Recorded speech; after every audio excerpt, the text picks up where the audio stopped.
గోదావరికని సత్యసాయి సేవా సమితి ఆధ్వర్యంలో బుధవారం భగవాన్ సత్యసాయి బాబా శత జయంతి వేడుకలు ఘనంగా నిర్వహించారు. ఈ మేరకు సత్యసాయి బాబా ఆలయ ఆవరణలో నూతనంగా నిర్మించిన సత్యసాయి కళ్యాణ మండపాన్ని ముఖ్య అతిథిగా విచ్చేసిన సత్యసాయి సేవా సంస్థలు తెలంగాణ రాష్ట్ర అధ్యక్షులు పి వెంకట్రావు, రాష్ట్ర గ్రామ సేవా మబ్బర పెద్దపల్లి జిల్లా ఇన్ఛార్జ్ టి వెంకట నరసింహారెడ్డి, పాపిరెడ్డిల చేతుల మీదుగా ప్రారంభించారు. అంతకుముందు ముఖ్య అతిథులకు సత్యసాయి సేవా సమితి సభ్యులు పూర్ణకుంభ స్వాగతం పలికారు. అతిథులు జెండా ఆవిష్కరణ చేసి పూజా కార్యక్రమాల్లో పాల్గొన్నారు. ఈ సందర్భంగా అతిథులు మాట్లాడుతూ భగవాన్ సత్యసాయి బాబా శత జయంతి వేడుకలను ప్రపంచవ్యాప్తంగా పండుగలను నిర్వహించడం జరుగుతుందని తెలిపారు. గోదావరికనిలో శత జయంతి వేడుకల్లో భాగంగా కళ్యాణ మండపం ప్రారంభోత్సవం చేసుకుని పేదల పిల్లలను ఉచితంగా జరుపుకోవడానికి సమాజానికి అంకితం చేయడం జరిగిందని వెల్లడించారు. అలాగే నవంబర్ 15 నుండి 30 వరకు ప్రశాంతి నిలయంలో కొలువై ఉంటే 15 రోజుల పాటు 12 లక్షల మంది హాజరు కానున్నారని, వారికి అన్ని రకాల వసతులు కల్పించడం జరుగుతుందని తెలిపారు. స్వామివారి దివ్యాశీస్సులు పొందడానికి భక్తులు ప్రశాంతి నిలయానికి రావాలని కోరారు. ఈ కార్యక్రమంలో శ్రీ సత్యసాయి సేవా సంస్థల పెద్దపల్లి జిల్లా అధ్యక్షులు బి వెంకటస్వామి, సత్యసాయి కళ్యాణ మండప నిర్వాహకుడు సివి నాగేశ్వరరావు, శ్రీ సత్యసాయి సేవా సమితి గోదావరిఖని సమితి కన్వీనర్ ఎం శంకరయ్య, పెద్దపల్లి జిల్లా అధ్యక్షులు బి వెంకటస్వామి, డివైసీ ఉదయ్ కుమార్, జిల్లా సేవల కోఆర్డినేటర్ హనుమంతరావు, మల్లయ్య, సుబ్బారావు, రాంబాబు, రాజేశం, కన్వీనర్లు పుల్లం లక్ష్మీనారాయణ, నూక రమేష్, ఎం శంకరయ్య తదితరులు పాల్గొన్నారు.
భగవాన్ శ్రీ సత్యసాయి బాబా వారి శత జయంతి వేడుకల శుభ సందర్భంలో ప్రపంచవ్యాప్తంగా నిర్వహించుకుంటున్న ఈ విశిష్టమైన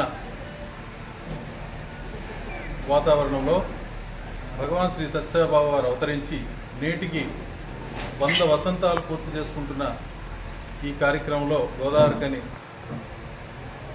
పెద్దపల్లి జిల్లా గోదావరికని సత్యసాయి సేవా మందిరానికి సందర్శించుకోవడం జరిగింది. ఈరోజు ఒక చక్కటి కార్యక్రమంలో పార్టిసిపేట్ చేయడం జరిగింది.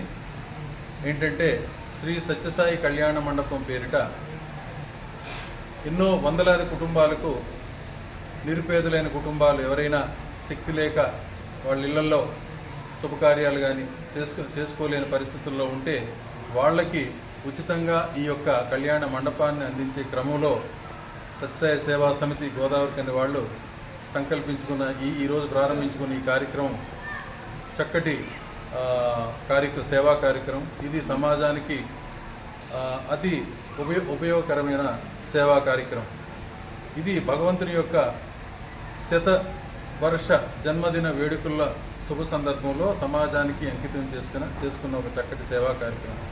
ఇకపోతే స్వామివారు ప్రశాంతి నిలయంలో ఈ నవంబర్ 15వ తారీఖు నుంచి 30వ తారీఖు వరకు అంటే 15 రోజులు సుమారు ఒక 12 లక్షల మంది వస్తున్న క్రమంలో చక్కటి ఏర్పాట్లు జరుగుతున్నాయి ప్రశాంతి నిలయంలో. వారందరికీ టెంపరీ అకామిడేషన్ కానివ్వండి, ఫుడ్ కానివ్వండి, ఇవన్నీ కూడా ఉచితంగా అందించే క్రమంలో ప్రశాంతి నిలయ వర్గాలు విశేషమైన రీతిలో ప్రయత్నాలు సలుపుతున్నారు. అందరం కూడా స్వామివారు అందించిన ఈ అవకాశాన్ని సద్వినియోగపరుచుకొని ప్రతి ఒక్కరం కూడా, సమాజంలో ఉన్న ప్రతి ఒక్కరం కూడా ఆ రోజు ఈ 15 రోజుల్లో మీకు వీలైన రోజుల్లో మీరు ప్రశాంతతను ఇచ్చేసి స్వామివారిని ఆ మహాసమాధిని దర్శించుకొని మన కోరికలను చెప్పుకొని స్వామివారి యొక్క అనుగ్రహ ఆశీస్సులు అందుకోవాల్సిందిగా సవినయంగా నేను అందరికీ విజ్ఞప్తి చేస్తున్నాను. ఇది ఒక చక్కటి అవకాశం. స్వామి 100వ జన్మదిన వేడుకల్లో ఇది జన్మకొక శివరాత్రి అంటారు చూసారా, ఇది ఈ జన్మకు మనకు లభించిన చక్కటి అవకాశం. ఈ అవకాశాన్ని జారవిడ్చుకోకుండా మరు జన్మలో మనం ఎట్లా ఉంటామో మనకు తెలియదు. భగవంతుడు అందించిన ఈ సువర్ణ అవకాశాన్ని స్వామి యొక్క దివ్యానుభూతిని పొందాలంటే, స్వామి యొక్క ఆశీస్సులు పొందాలంటే ప్రతి ఒక్కరు కూడా ప్రశాంతి నిలయం ఇచ్చేసి స్వామివారిని దర్శించుకొని స్వామివారి యొక్క అనుగ్రహ ఆశీస్సులు పొంది మీ కుటుంబాలు చల్లగా ఉండాలన్నదే సత్యసాయి సేవా సంస్థల యొక్క ప్రగాఢమైన కోరికగా, ప్రగాఢమైన విజ్ఞప్తిగా నేను అందరికీ విన్నవించుకుంటున్నాను.